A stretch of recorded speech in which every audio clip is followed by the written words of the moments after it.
പുലർച്ചെ 4 മണി, നല്ല ഇരുട്ട്, അതിശൈത്യം. ആ തണുപ്പിലൂടെ, ആ ഇരുട്ടിലൂടെ സുനീർ കാൻഡി ഓടിക്കുന്ന കാറിൻ്റെ മുൻസീറ്റിൽ ഞാനുമുണ്ട്. കാറ് ഹൈവേയിലേക്ക് കയറി ഓടിക്കൊണ്ടിരിക്കുകയാണ്. മൊറോക്കോയിലെ കാസാബ്ലാങ്കയിൽ നിന്ന് ഫെസ് എന്ന് പറയുന്ന ചരിത്ര നഗരത്തിലേക്ക്, പുരാനഗരത്തിലേക്കാണ് ഞങ്ങൾ പോകുന്നത്. ദീർഘമായ യാത്രയാണ്. പിൻസീറ്റിൽ റിസ്വാനിരിപ്പുണ്ട്. ഇനി ഒരു 3-4 ദിവസം കഴിഞ്ഞ് ഞങ്ങൾ ഈ കാസാബ്ലാങ്കയിലേക്ക് വരുള്ളൂ. ഇത്തരം യാത്രകൾ എനിക്കിഷ്ടമാണ്. ഇത്തരം യാത്രകളാണ് എനിക്കിഷ്ടം. ആ നാടിനെ അറിയുന്ന, അത്യാവശ്യം ആ നാട്ടുകാരുടെ ഇടപെടാൻ കഴിയുന്ന ഒരു സുഹൃത്ത്, ആ നാട്ടിൽ തന്നെ സ്ഥിരതാമസമാക്കിയൊരു മനുഷ്യൻ, അദ്ദേഹം കൂടെയുണ്ട്. അദ്ദേഹത്തിൻ്റെ കാറുണ്ട്. എൻ്റെ മറ്റ് യാത്രകളൊക്കെ തീവണ്ടി പിടിച്ച്, ബസ് പിടിച്ച്, ടാക്സി വിളിച്ച്, അല്ലെങ്കിൽ കുറേയൊക്കെ നടന്ന് ഒക്കെ ചിത്രീകരിക്കുന്നതാണ് പലപ്പോഴും. അവിടെ നമ്മളെ സഹായിക്കാൻ പലയിടത്തും ആളുകളില്ല. പക്ഷേ ഇവിടെ അങ്ങനെയല്ല. ഇവിടെ 2 സുഹൃത്തുക്കളുണ്ട്. സുനീറുണ്ട്. സുനീർ എന്തിനും തയ്യാറായിട്ട് നിൽക്കുക. അങ്ങനെ ഓടിക്കൊണ്ടിരിക്കുകയാണ്. ഹൈവേയിലൂടെ ഓടുമ്പോൾ നമ്മുടെ മുമ്പിൽ വമ്പൻ ചരക്ക് ലോറികൾ ഓടുന്നുണ്ട്. കണ്ടെയ്നറുകളുമായിട്ട് ലോറികൾ, നിരവധി ലോറികൾ. ഇതിനെയൊക്കെ മറികടന്നാണ് നമ്മൾ പോകുന്നത്. നല്ല ഇരുട്ടാണ്. പുലർച്ചെ 4 മണിയല്ലേ, തണുപ്പ് കാലവും കൂടെയാണ്. ഈ ചരക്ക് ലോറികളൊക്കെ ഇവരുടെ തുറമുഖ നഗരമായ ടാഞ്ചീറിലേക്കാണ് പോകുന്നത്. ഈ ടാഞ്ചീറിനൊരു പ്രത്യേകതയുണ്ട്. ജിബ്രാൾട്ടർ കടലിടുക്ക് എന്ന് പറഞ്ഞ് യൂറോപ്പിനെയും ആഫ്രിക്കയെയും വേർതിരിക്കുന്ന ചെറിയ കടലിടുക്ക്. ഒരു 15-17 കിലോമീറ്റർ ഗ്യാപ്പേ ഉള്ളൂ യൂറോപ്പിനും ആഫ്രിക്കയ്ക്കും തമ്മിൽ അവിടെ. അപ്പോൾ അവിടെ ഇങ്ങേക്കരയിലെ ആഫ്രിക്കൻ ഭാഗത്തെ തുറമുഖമാണ് ടാഞ്ചീർ. അപ്പോൾ ആ തുറമുഖത്ത് ചെന്ന് കഴിഞ്ഞാൽ പിന്നെ കടന്നാൽ മറുകര യൂറോപ്പിലേക്ക് കയറും.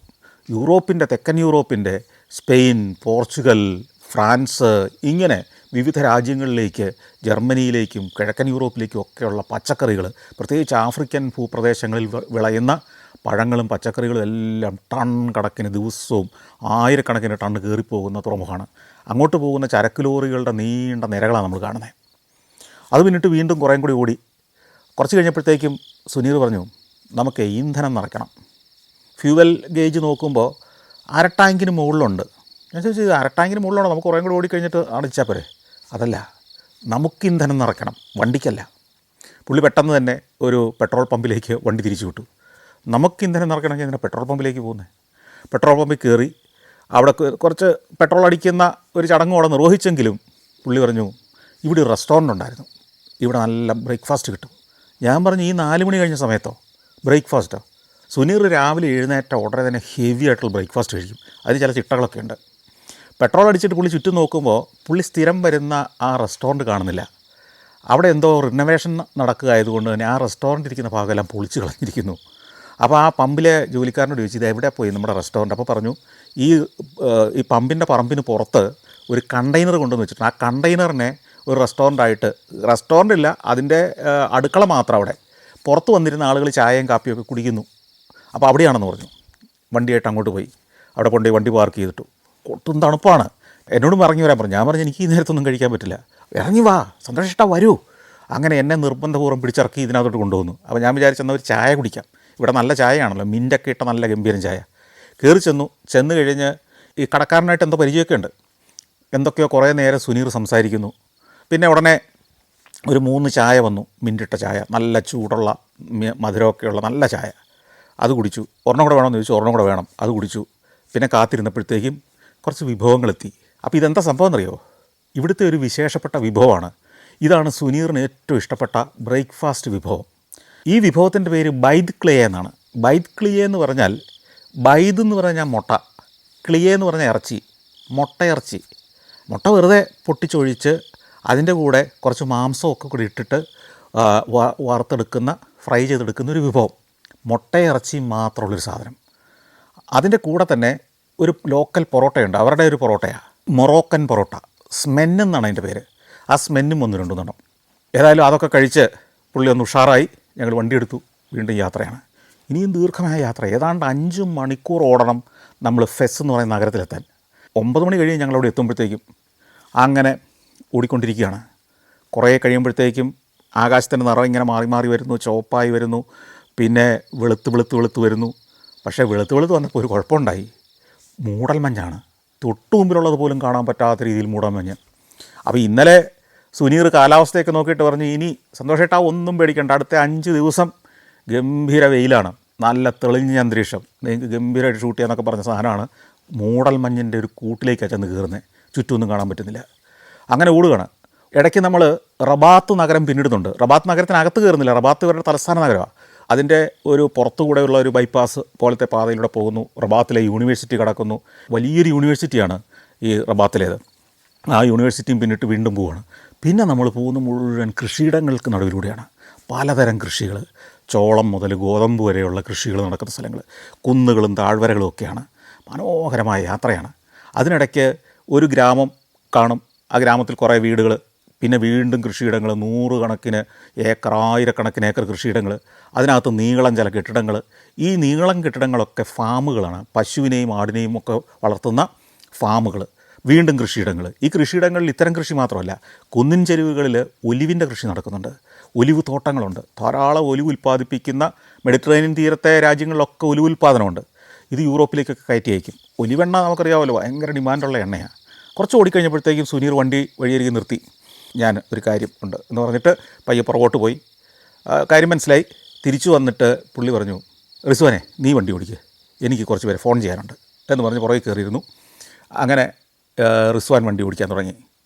കുറേ നേരം ഇപ്പം ഞാനീ പുറത്തെ കാഴ്ചകളെല്ലാം ചിത്രീകരിച്ചുകൊണ്ട് ഇങ്ങനെ ഇരിക്കുകയാണ്. കുറച്ച് കഴിഞ്ഞപ്പോഴത്തേക്കും ഗംഭീരമായ കൂർക്കം വലിയാണ് പുറകിൽ നിന്ന് കേൾക്കുന്നത്. എൻ്റെ ഓരോ ഷോട്ടിൻ്റെയും പശ്ചാത്തല സംഗീതം പോലെ ഇതാണ്. ഞാൻ നോക്കുമ്പോൾ ആശാൻ നീണ്ടു നിവർന്ന് കിടക്കുകയാണ്. പുള്ളി 2 ദിവസമായി ഉറങ്ങിയിട്ട്. ഞാൻ പറഞ്ഞല്ലോ, എന്നെ സ്വീകരിക്കാൻ വേണ്ടി യൂറോപ്പിലെ യാത്രക്കിടയ്ക്കുന്ന് അതിദീർഘമായ യാത്ര ചെയ്ത് ഇവിടെ വന്ന് ഇന്നലെ മുഴുവൻ എൻ്റെ കൂടെ സഞ്ചരിച്ച് ഇന്നലെ രാത്രി ഇന്ന് പുലർച്ചെ അതിരാവിലെ ഏറ്റു വന്നതാണ്. നല്ല ക്ഷീണമുണ്ടെന്ന് എനിക്ക് മനസ്സിലായി. അങ്ങനെ ഞങ്ങൾ ഈ കാഴ്ചകളെല്ലാം കണ്ട് ഓടുന്നു. ഈ കൃഷിയിടങ്ങളൊക്കെ ഒരു കാലത്ത് ഗോത്രങ്ങളുടേതായിരുന്നു, വ്യക്തികളുടേതായിരുന്നില്ല.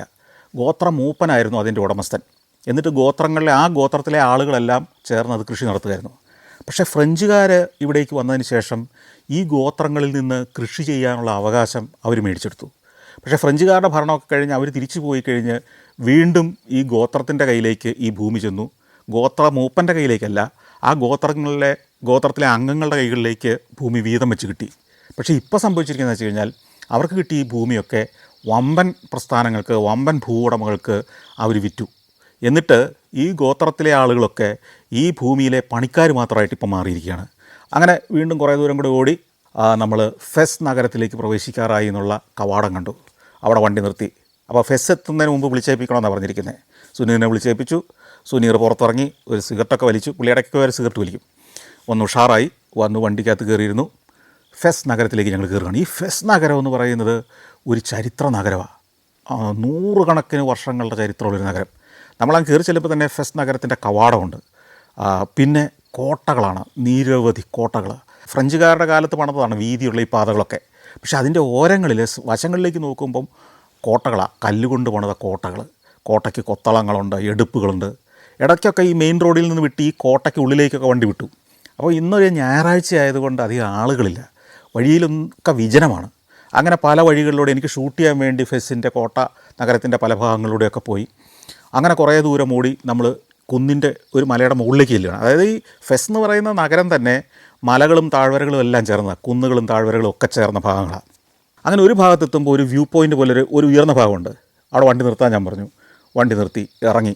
അവിടെ നിന്ന് കഴിയുമ്പോൾ അങ്ങ് താഴെ നഗരഹൃദയം കാണാം. നഗരഹൃദയം എന്ന് പറഞ്ഞാൽ മെദീന എന്നാണ് അവിടെ പറയുന്നത്. ഈ പഴയ നഗരഭാഗം, ഓൾഡ് ടൗൺ. അത് യൂറോപ്പിലൊക്കെ ഉണ്ടല്ലോ old town, down town area എന്ന് പറയുന്ന പഴയ പുരാതന നഗരഭാഗം. അത് ഈ മലമുകളിൽ നിന്നാൽ കാണാം അങ്ങ് താഴെ. അതായത് ഇടുങ്ങിയ തിങ്ങി നിറഞ്ഞ് കെട്ടിടങ്ങൾ നിൽക്കുന്ന 1, 2 നിലയുള്ള പുരാതനമായ കെട്ടിടങ്ങളുള്ള നഗരമാണ്. നമ്മൾ ജെറുസലേമിലൊക്കെ ചെല്ലുമ്പം അല്ലെങ്കിൽ അങ്ങനെയുള്ള പുരാനഗരങ്ങളിലൊക്കെ ചെല്ലുമ്പോൾ ഇതേ സ്വഭാവം തന്നെയാണ്. സുനീറിന് ഇവിടം വരെ ഗൂഗിൾ വഴി കാണിച്ചു. ഇതിനകത്തേക്ക് പോകാനുള്ള വഴി ഗൂഗിൾ കൃത്യമായിട്ട് കാണിച്ചു തരുന്നില്ല. ഇങ്ങനെ വട്ടം ഇരിക്കുന്നുണ്ട്. കാരണം അങ്ങോട്ട് കാറ് പോവില്ല. ഞങ്ങൾക്കിവിടെ പോകേണ്ടത് 3 സ്ഥലങ്ങളാണ് പ്രധാനമായിട്ടും.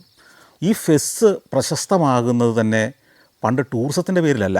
ഇന്ന് ടൂറിസ്റ്റുകൾ പോലും അവിടേക്ക് എത്തുന്നതിൻ്റെ കാരണം പുരാതനമായ ധാരാളം ടാനറികളുണ്ട്. ടാനറികൾ എന്ന് പറഞ്ഞാൽ ലെതർ ടാനിങ്, ലെതർ തുകൽ ഊറക്കിയിടുക എന്ന് പറയും. മൃഗങ്ങളെ കൊന്ന് ചൂടാറുന്നതിൻ്റെ മുമ്പ് അതിൻ്റെ തോല് പൊളിച്ചെടുത്ത് ആ ലെതർ ഊറക്കിട്ട് കെമിക്കലുകളിലിട്ട് ഉപ്പിലും മറ്റ് ചുണ്ണാമ്പ് വെള്ളത്തിലും ഒക്കെ ഇട്ട് അതിനെ പ്രോസസ്സ് ചെയ്ത് അത് ക്ലീൻ ചെയ്തെടുത്ത് ഉൽപ്പന്നങ്ങളാക്കി മാറ്റുന്നതിനുള്ള പ്രോസസ്സ് ചെയ്യുന്ന സ്ഥലം. 1000-1500 വർഷങ്ങൾക്ക് മുമ്പ് മുതൽ തുടങ്ങിയൊരു വ്യവസായം അവിടെ. അപ്പോൾ അവിടെ 100 കണക്കിന് ടാനറികളുണ്ട്. നമ്മൾ ഫെസ് എന്ന് ഗൂഗിളിൽ സെർച്ച് ചെയ്താൽ കാണുന്ന ഇമേജ് ചെറിയ ചെറിയ നൂറുകണക്കിന് കുളങ്ങളുടെ ആകാശത്തു നിന്നുള്ളൊരു കാഴ്ചയാണ് ഫെസ് എന്ന് പറയുമ്പോൾ തന്നെ കിട്ടുന്നത്. ആ ദൃശ്യം പകർത്തിയെടുത്തേ എനിക്ക് പറ്റുള്ളൂ. അതൊന്ന്. രണ്ട്, ഫെസിൻ്റെ മെദീനയിൽ പോകണം. മെദീന എന്ന് പറയുന്നത് പുരാനഗരമാണ്. അവിടെ വാഹനമൊന്നും പോവില്ല, നടക്കാനേ പറ്റൂ. പക്ഷേ ധാരാളം ഷോപ്പിംഗ് സ്ട്രീറ്റുകളും കരകൗശല വസ്തുക്കളുടെ കച്ചവടങ്ങളും ടൂറിസ്റ്റുകൾക്ക് വേണ്ട എല്ലാ ഫെസിലിറ്റികളും ഒരുക്കി വെച്ചിരിക്കുന്ന, അത് കണ്ടേ പറ്റൂ ആ നഗരഭാഗം. മൂന്നാമത്, അവിടെ പുരാതനമായ കുറേ മദ്രസകളുണ്ട്. മദ്രസകൾ എന്ന് പറഞ്ഞാൽ മതപഠനശാലകൾ മാത്രമല്ല, പഴയ വിദ്യാഭ്യാസ സ്ഥാപനങ്ങളാണ്, പഴയ യൂണിവേഴ്സിറ്റികളാണ്.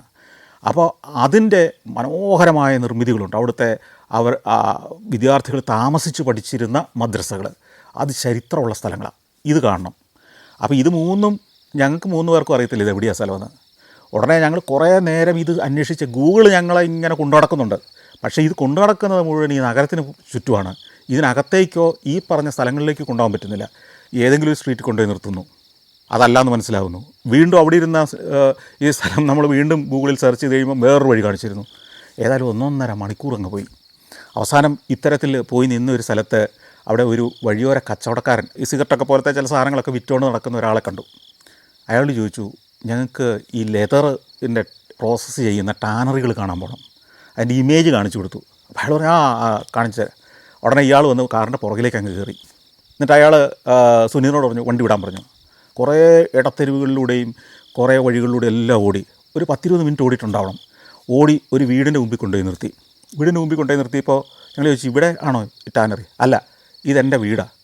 ഇയാളുടെ വീട്ടിലേക്കല്ലല്ലോ പോകേണ്ടത്. ഞങ്ങൾ ചോദിച്ചാൽ എന്തിനാ നിങ്ങളുടെ വീട്ടിൽ വന്നേ? അല്ല, എനിക്ക് വഴി അറിയത്തില്ല, എൻ്റെ അനിയന് വഴി അറിയാം, അവൻ ഇവിടെയുണ്ട്, അവനെ കൂട്ടിക്കൊണ്ട് പോകാൻ വന്നതാണ്. ഇവൻ വീട്ടിൽ പോയി അനിയനെ കൂട്ടിക്കൊണ്ടുവരുന്നു. അനിയൻ്റെ പേര് യാസീൻ എന്നാണ്.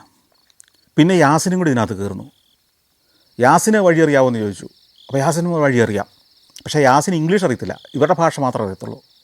മാന്നാർ മത്തായി സ്പീക്കിംഗ് എന്ന് പറഞ്ഞ സിനിമയിൽ നടിയെ അന്വേഷിച്ച് പോകുന്നൊരു സീനുണ്ട്. ഏതാണ്ട് അതുപോലെയുള്ളൊരു പോക്കാണ്. കച്ചവടക്കാരനും ഉണ്ട്, യാസീനും ഉണ്ട്. ഞങ്ങളിങ്ങനെ പോയി. ഇടയ്ക്ക് കച്ചവടക്കാരൻ പറഞ്ഞു, എന്നെ ഇവിടെ ഇറക്കി വിട്ടേരെ, ഇനി യാസീൻ നിങ്ങളെ കൊണ്ടുക്കോളും. അവനെ ഇറക്കി വിട്ടു. യാസിനെ ആയിട്ട് പോവുകയാണ്. കുറേ കഴിഞ്ഞപ്പോൾ ഞങ്ങൾക്ക് മനസ്സിലായി യാസിനും വഴി വലിയ നിശ്ചയമൊന്നുമില്ല. അപ്പോഴത്തേക്ക് യാസിൻ ഫോൺ എടുത്ത് ആരെയോ കുത്തുന്നു, വിളിക്കുന്നു, കിട്ടുന്നില്ല. കുറേ നേരം ശ്രമിച്ചിട്ടും കിട്ടുന്നില്ല. നോക്കുമ്പോൾ സിഗ്നലില്ല. ഉടനെ സുനീർ പറഞ്ഞു, എൻ്റെ ഫോണിൽ വിളിച്ചോ, നിൻ്റെ നമ്പർ നോക്കിയെടുക്ക്. അങ്ങനെ സുനീർ കൊടുത്ത ഫോണിൽ വിളിച്ചു.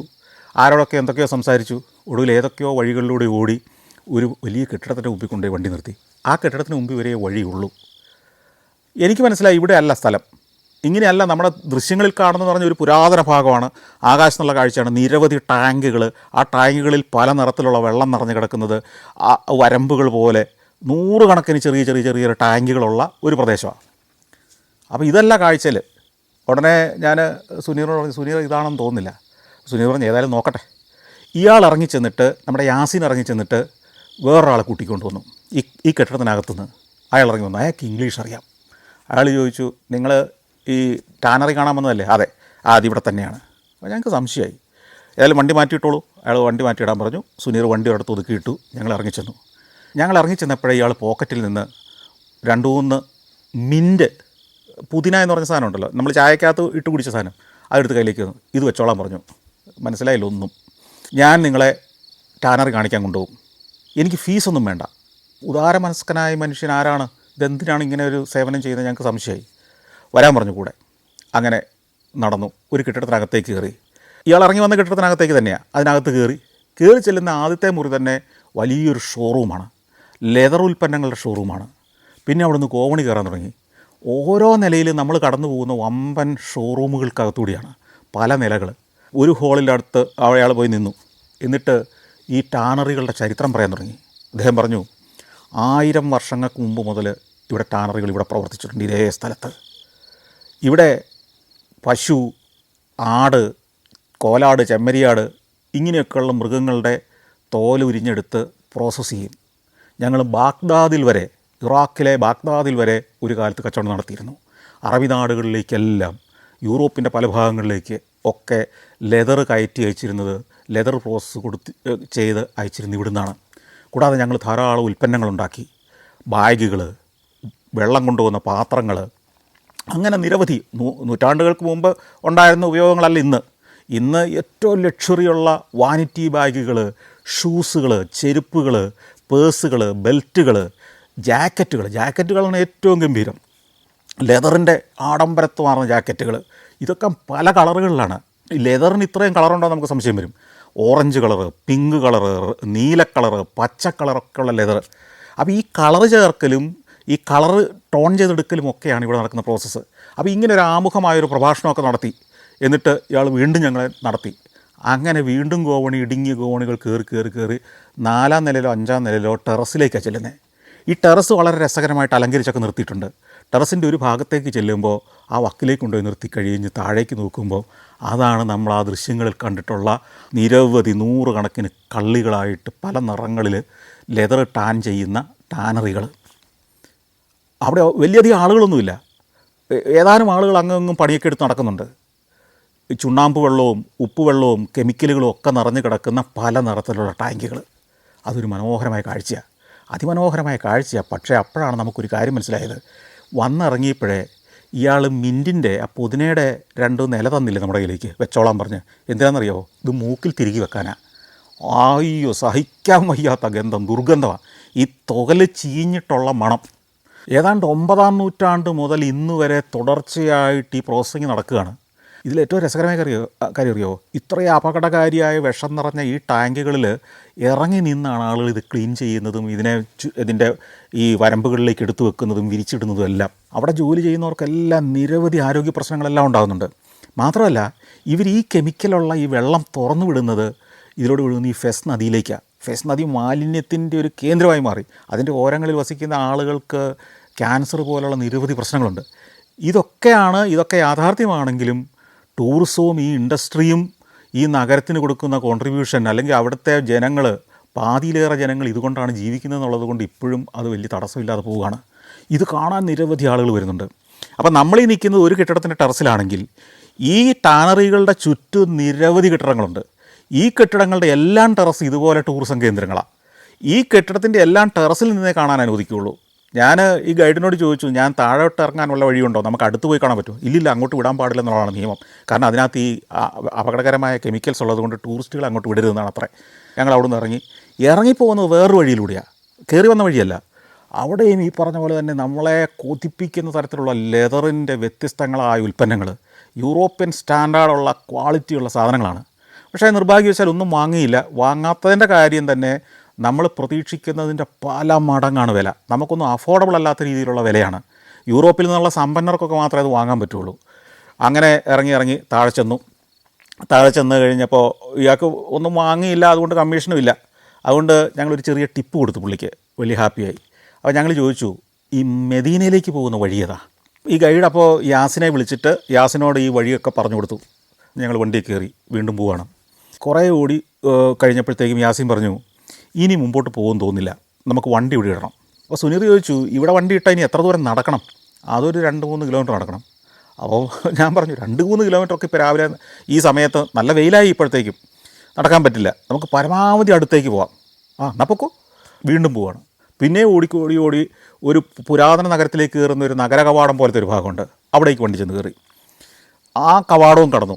ഞങ്ങളൊരു ധൈര്യത്തിന് അങ്ങ് വിടുക, പോകുന്നിടം വരെ പോട്ടെ. അപ്പോൾ ഇവൻ ഇടയ്ക്കിടയ്ക്ക് പറയുന്നുണ്ട്, അങ്ങോട്ട് പോയി വണ്ടി പാർക്ക് ചെയ്യാൻ പറ്റില്ല കേട്ടോ, പോലീസ് പിടികൂടും, അങ്ങോട്ട് വണ്ടിയെ പോകാൻ പാടില്ല, നമുക്ക് ചില ഇടവഴികളിലൂടെ നടന്നാണ് എളുപ്പത്തിൽ പോകാം.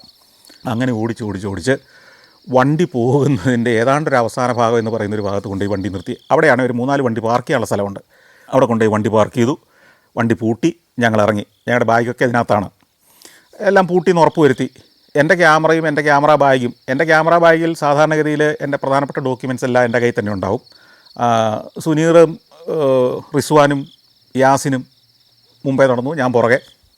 അപ്പോൾ അവിടുന്ന് ഇറങ്ങി ചെല്ലുന്നത് പിന്നെ ഒരു ഇടവഴിയിലേക്കാണ്. ഇടവഴി എന്ന് പറഞ്ഞാൽ 2 വശത്തും വീടുകളാണ്. ആ വീടുകളിലേക്ക് കയറിപ്പോകാം. ചിലയിടത്ത് ഈ റോഡിൻ്റെ ഈ വഴിയുടെ മുകളിലും വീട് പണിത് വെച്ചിരിക്കുക. ഇതിനിടയ്ക്കൂടെ ഇങ്ങനെ പോകാം, വളഞ്ഞിങ്ങനെ പോവുക.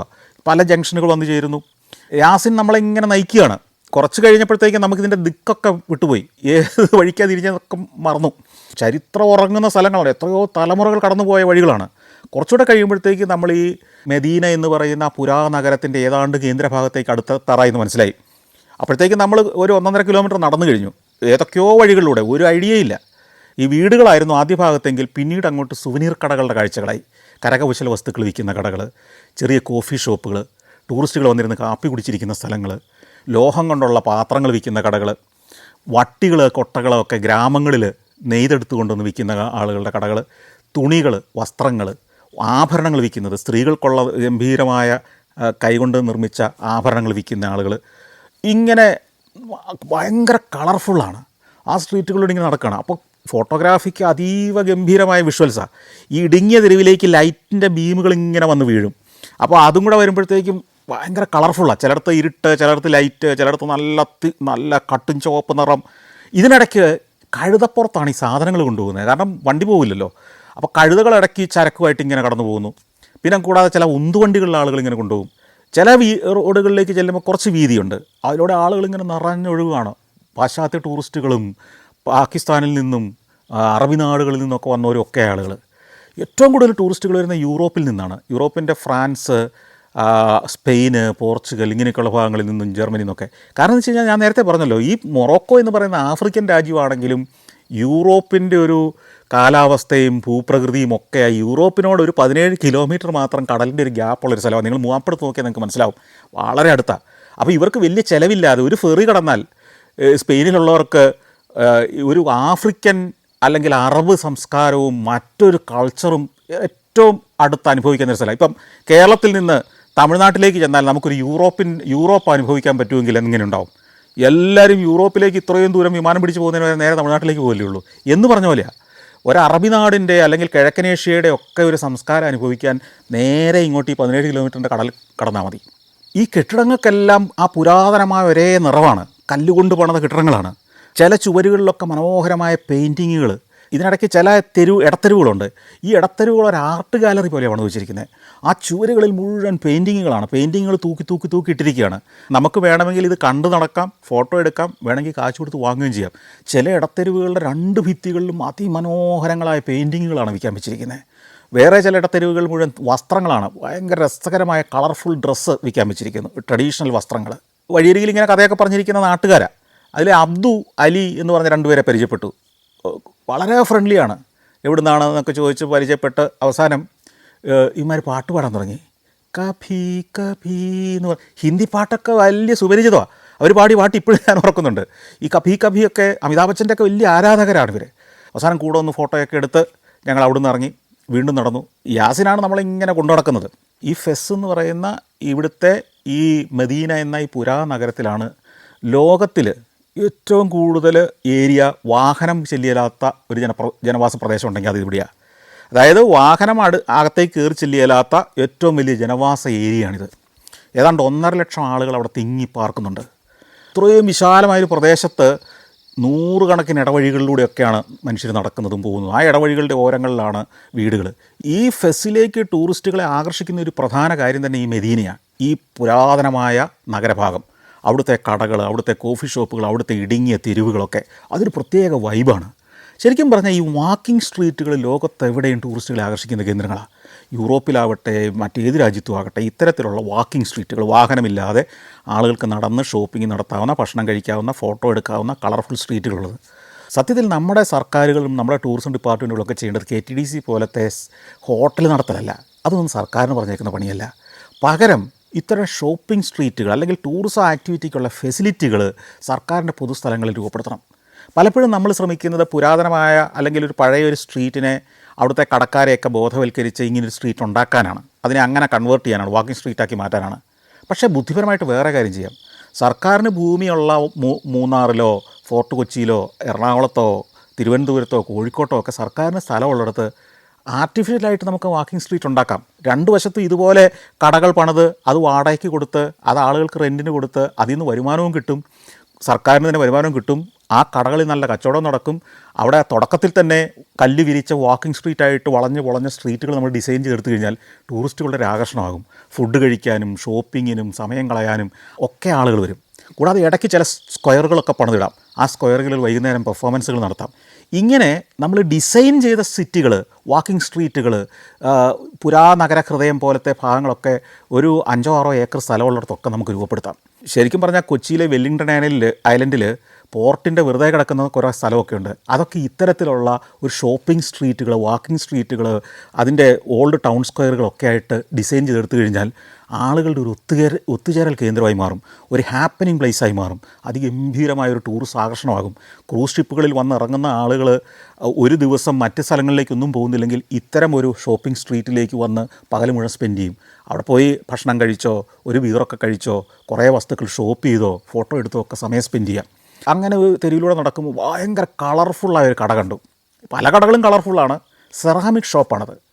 അതിൻ്റെ പുറത്തുനിന്ന് നോക്കുമ്പോൾ തന്നെ സെറാമിക് പാത്രങ്ങളാണ്, അത് കൈകൊണ്ടുണ്ടാക്കിയെടുക്കുന്ന പാത്രങ്ങളാണ്, പല കളറുകളിലുള്ള ചിത്രപ്പണികളൊക്കെ ചെയ്ത് അതിമനോഹരമായ പാത്രങ്ങളാണ്. വലിയ കൂജകളും കുടങ്ങളും ഭരണികളും മുതൽ കപ്പുകൾ, ചായ കാപ്പിയൊക്കെ കുടിക്കുന്ന കപ്പുകൾ വരെ, ചെറിയ സോസറുകളും പ്ലേറ്റുകളും ഒക്കെ ഉണ്ട്. ഇതിനകത്ത് കയറിയ അതീവ രസകരമാണെന്ന് എനിക്ക് മനസ്സിലായത്. അത് ഷൂട്ട് ചെയ്യണം. അപ്പോൾ ഞാൻ ഇപ്പം ചെറിയൊരു മടിയോടെ ഈ കടക്കാരൻ്റെ അടുത്ത് ചെന്നിട്ട് പറഞ്ഞു, ഞാൻ സാധനമൊന്നും വാങ്ങിയല്ല, ഷൂട്ട് ചെയ്യാൻ വേണ്ടി മാത്രമാണ്, അകത്തൊന്ന് കയറിക്കോട്ടെ എന്ന് ചോദിച്ചു. പുള്ളി ഒന്ന് ചിരിച്ചിട്ട് പറഞ്ഞു, കമോൺ ഫ്രണ്ട്സ്, കയറി വരൂ, നിങ്ങൾ ഇന്ത്യക്കാരനല്ലേ? അതെ, എൻ്റെ ഈ കടയിൽ ദിവസം ഒരു 100 പേര് വന്നാൽ അതിലെ ഒരാൾ പോലും ഒന്നും വാങ്ങാറില്ല. ഞങ്ങളിതൊക്കെ പ്രതീക്ഷിക്കുന്നുണ്ട്. നിങ്ങൾ വരൂ, കയറി വന്ന് കണ്ടോളൂ. ഇയാളുടെ 3 തലമുറ മുമ്പ് തുടങ്ങിയ ഒരു കടയാണ്. ഞാൻ ചോദിച്ചു, ഈ പാത്രങ്ങളൊക്കെ എവിടെയാണ് ഉണ്ടാക്കുന്നത്, ഈ സെറാമിക് പാത്രങ്ങൾ? ഞാൻ വിചാരിച്ചു ഇത് വേറെ ഏതോ നാട്ടിൽ നിന്ന് കൊണ്ടുവരുന്നതാണ്. അല്ല, ഇത് ഫെസ്സിൽ തന്നെ ഉണ്ടാക്കുന്നതാണ്. ഇപ്പോഴും പല കുടുംബങ്ങളും ഉണ്ട് ഇത്തരം സെറാമിക് പാത്രങ്ങൾ ഉണ്ടാക്കുന്നതിൽ വിദഗ്ധരായവർ. ഇതിൽ വെറുതെ സെറാമിക് കൊണ്ട് ഉണ്ടാക്കി ചിത്രപ്പണികൾ ചെയ്തിരിക്കുക മാത്രമല്ല, ഇതിൽ വെള്ളി കൊണ്ടുള്ള അലങ്കാരപ്പണികൾ ചെയ്തിട്ടുണ്ട്. അതിലെ ചെറിയ പാത്രങ്ങൾക്ക് പോലും ചിലതിനൊക്കെ 8000 ഇന്ത്യൻ രൂപയ്ക്ക് തുല്യമായ വിലയൊക്കെയാണ്. എനിക്ക് തോന്നുന്ന വില ഇച്ചിരി കൂടുതലായതുകൊണ്ടാവാം അധികം ആളുകൾ കയറാത്തത്. ഏതായാലും അതിമനോഹരമായ കടയാണ്. പുള്ളിയോട് കഥയൊക്കെ പറഞ്ഞ് കുശലമൊക്കെ പറഞ്ഞ് ഇന്ത്യൻ വിശേഷങ്ങളൊക്കെ പറഞ്ഞ് അവിടെ നിന്ന് ഇറങ്ങി. അങ്ങനെ നടക്കുമ്പം പലതരം കഥാപാത്രങ്ങളെ നമ്മൾ കാണും. ഒരിടത്ത് ഒരു കാർപ്പറ്റ് കടയുണ്ട്. ഈ കാർപ്പറ്റ് കടയുടെ പുറത്ത് വഴിയരികിൽ ഒരു ചെറിയ കസേരയിട്ട് ഒരു കാർന്നോരിപ്പുണ്ട്. പ്രായമായി ഒരു 85-90 വയസ്സെങ്കിലും ഉണ്ട്. പുള്ളിക്ക് എന്തോ ആരോഗ്യ പ്രശ്നങ്ങളൊക്കെ ഉണ്ട്. പക്ഷേ ഇപ്പോഴും പുള്ളി ഒരു ചെറിയ കാർപ്പറ്റിൻ്റെ കഷ്ണം എടുത്ത് അതേ കത്രിക കൊണ്ട് ഈ കാർപ്പറ്റ് വെട്ടിക്കൊണ്ടിരിക്കുക. അങ്ങനെ ഞങ്ങളിങ്ങനെ നടന്നു പോകുമ്പം പെട്ടെന്ന് യാസിൻ ഞങ്ങളുടെ കൂടെ നിന്ന് പെട്ടെന്ന് ഒരു കടയുടെ പുറകിലേക്ക് മാറി, ഒരു ഇടത്തെരുവിലേക്ക് ചാടി അങ്ങ് മാറി. ഇടത്തെരുവല്ല, ഒരു കടയുടെ പിൻഭാഗം ഒരു സൈഡിലേക്ക് മാറുന്നു. അപ്പോൾ ഞങ്ങളിങ്ങനെ നോക്കി, എന്താ യാസിൻ, അവിടെ വല്ല പുതിയ കാഴ്ചകളുണ്ടോ, എന്തായിരിക്കും അത്? അങ്ങനെ നിൽക്കുമ്പോഴത്തേക്കും 2 പേര് ഓടിച്ചെന്ന് ഇവനെ പിടിക്കുന്നു, ഇവൻ്റെ അടുത്തേക്ക് ചെല്ലുന്നു. ഒന്നും മനസ്സിലാകുന്നില്ല. വല്ല വഴക്കുണ്ടാകാൻ പോവുകയാണോ? ഞങ്ങൾക്ക് സംശയമായി. ഈ വന്ന 2 പേര് ഇവൻ്റെ ഉടുപ്പ് കയറി അങ്ങ് പിടിച്ചിരിക്കുകയാണ്, ഷർട്ടിലിങ്ങനെ മുറുക്കെ പിടിച്ചിരിക്കുകയാണ്. എന്നിട്ട് ഇവനോട് എന്തൊക്കെ സംസാരിക്കുകയാണ്. ഇവൻ പക്ഷേ ഇവരോട് വഴക്കൊന്നും ഉണ്ടാക്കാൻ പോകുന്നില്ല. ഞങ്ങൾക്കൊരു ഐഡിയയും കിട്ടിയില്ല. ഞങ്ങൾ ഇങ്ങനെ സ്തബ്ധരായിട്ട് ഇങ്ങനെ നിൽക്കുകയാണ്. യാസിൻ്റെ കൂടെയാണല്ലോ ഞങ്ങൾ ഇവിടം വരെ വന്നത്. ഇവനെ എന്തിനാണ് ഇവർ വന്ന് പിടിക്കുന്നത്? ഞങ്ങൾ ഇടപെടണോ? ഇത്തിരി കഴിഞ്ഞപ്പോൾ യാസിൻ ഞങ്ങളുടെ നേരെ ചൂണ്ടിയിട്ട് എന്തൊക്കെയോ പറയുന്നു. ഉടനെ ഇവർ യാസിനെയും പിടിച്ചുകൊണ്ട് ഞങ്ങളുടെ അടുത്തേക്ക് വന്നു. ഇവരുടെ ഭാഷയിലാണ് എന്താ ചോദിക്കുന്നത്. അപ്പം സുനീർ പറഞ്ഞു, ഞങ്ങൾ ഇന്ത്യയിൽ നിന്നാണ്, ഇംഗ്ലീഷ് അറിയൂ, ഞങ്ങൾ ടൂറിസ്റ്റുകളാണ്, പാസ്പോർട്ട് കാണിക്കാൻ പറഞ്ഞു. ഞാൻ എൻ്റെ പാസ്പോർട്ട് എടുത്ത് കാണിച്ചു, അത് കണ്ടു. പിന്നെ ആരുടെയും ചോദിച്ചില്ല. എന്നിട്ട് പറഞ്ഞു, ഇവനെ ഞങ്ങൾ കൊണ്ടുപോവുക, ഞങ്ങൾ പോലീസാണ്. ഇവർ ID കാണിച്ചു. ഞങ്ങളങ്ങനെ സ്തംഭിച്ച് നിൽക്കുകയാണ്, ഇതെന്താ സംഭവിക്കുന്നത്? അപ്പോൾ പോലീസ് പിടിച്ചു എന്ന് മനസ്സിലായ ഉടനെ തന്നെ ഈ യാസിൻ, അവനിതൊരു വിഷയമല്ല, അവൻ ഞങ്ങളുടെ അടുത്ത് പറഞ്ഞു, ആ പൈസ എനിക്ക് താ കേട്ടോ. ഇവനെ പോലീസ് പിടിച്ചതേ വിഷയമല്ല, അവനെ പൈസ വേണ്ടേ. ഉടനെ ഇവനോട് ഏറ്റിരുന്ന ഒരു പൈസ എടുത്ത് സുനീർ കൈ കൊടുത്തു. പോലീസ് അപ്പോഴേ ഇത് മേടിക്കാൻ സമ്മതിക്കാത്ത രീതി പിടിച്ചുകൊണ്ട് പോവുകയാണെങ്കിലും ഇവന് ഞങ്ങൾ പുറകെ കൊണ്ടേ പൈസ കൊടുത്തു. പോലീസ് ഇവനെയും പിടിച്ചുകൊണ്ട് പോയി മറഞ്ഞു, അടുത്ത തെരുവിലേക്ക് കയറിപ്പോയി. അനധികൃതമായ ടൂർ ഗൈഡായിട്ട് പ്രവർത്തിച്ചതാണോ, മറ്റേതെങ്കിലും കേസിൽ പ്രതിയായതാണോ, എന്താ സംഭവം ഒരു ഐഡിയയുമില്ല. പക്ഷേ പ്രശ്നം അവിടെ തുടങ്ങുകയാണ്. ഞങ്ങളിപ്പം നിൽക്കുന്നത് ഈ ഫെസ് എന്ന് പറയുന്ന നഗരത്തിൻ്റെ ഏറ്റവും പുരാതനമായ നഗരഭാഗത്താണ്. അവിടുത്തെ മെദീന എന്ന് പറയുന്ന ഭാഗത്താണ്. ഞങ്ങളൊരു 2-3 കിലോമീറ്റർ ഏതൊക്കെയോ വഴികളിലൂടെ വളഞ്ഞു പൊളഞ്ഞ പാതകളിലൂടെ നടന്നാണ് ഇപ്പോൾ ഇവിടെ എത്തിയിരിക്കുന്നത്. ഞങ്ങളുടെ കാറിൻ്റെ അടുത്തേക്ക് ഇനി എങ്ങനെ തിരിച്ചു പോകും? ആ കാറ് പാർക്ക് ചെയ്തിരിക്കുന്ന സ്ഥലം എവിടെയാണെന്ന് ഞങ്ങൾക്കറിയില്ല. ആരോടെങ്കിലും വഴി ചോദിച്ചാൽ അവർ ചോദിക്കില്ലേ നിങ്ങൾക്ക് എങ്ങോട്ടാണ് പോകേണ്ടതെന്ന്? നിങ്ങളുടെ കാർ എവിടെയാണെന്ന് പറയൂ.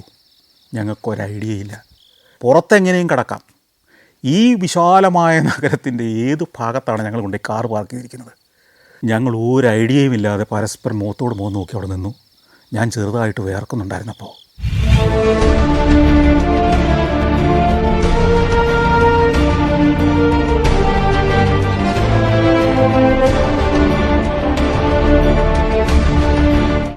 Morocco, North Macedonia, Kazakhstan, Zambia, Zimbabwe. Sancharam pendrive volume number 21. അപൂർവ ദൃശ്യ യാത്രാ വിവരണ ശേഖരം ഉടൻ സ്വന്തമാക്കാൻ സഞ്ചാരം എന്ന് SMS ചെയ്യൂ. ഫോൺ 9995 444 222.